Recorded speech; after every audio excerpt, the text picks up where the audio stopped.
Hello and congratulations on getting access to this video course on how to rank on Google image search. So this is video number 1, which is the introduction and of course getting started.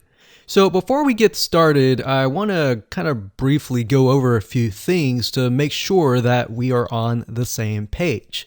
So first things first, I want to start with mindset. The goal here is not to game the system at all, because Google image search is very different than other searches like YouTube and the regular SERPs.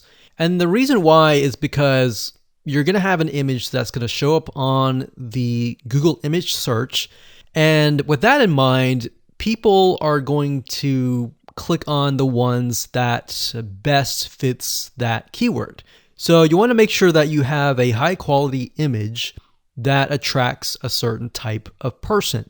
Now, whenever you sell a product, you have to think, okay, so if I attract a certain type of person via an image, then from that point, what is their next step, right? Are they going to do more research, or how are you going to funnel them into your funnel, essentially?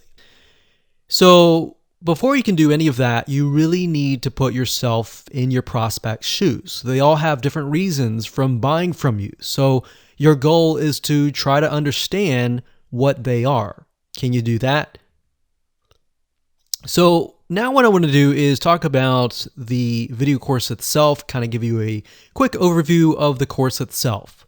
And of course, this is video number 1. Video number 2 is the 7 steps checklist. And the premise of videos 3, 4, 5, 6, 7, and 8, we're going to dive deeper into those 7. And these are 7 different variables that are very crucial and very important in trying to get your images ranked on the Google image search.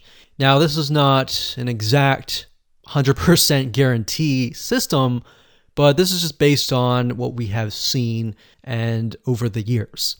Video number 3 is wrapping content. Essentially what that means is the content that surrounds the image that's on the top, that's after it, before and after, and all that. The content there is crucial, and it really needs to describe the image in a better light so that you attract the right person. So that way Google knows exactly what that image is about. Video number 4, we're going to talk about file format and why that is important. Video number 5, we'll talk about image size. And something that you're going to notice is, depending on the niche, different sizes can change. And you may notice that Google likes specific image sizes. So depending on your niche and depending on your research, which I'll show you step by step, you're going to need to figure out how to resize them. Video number 6, we're going to talk about file compression, or in other words, how to compress your files from, let's say, for example, 1 megabyte and decrease it by 50%, which is 500 kilobytes.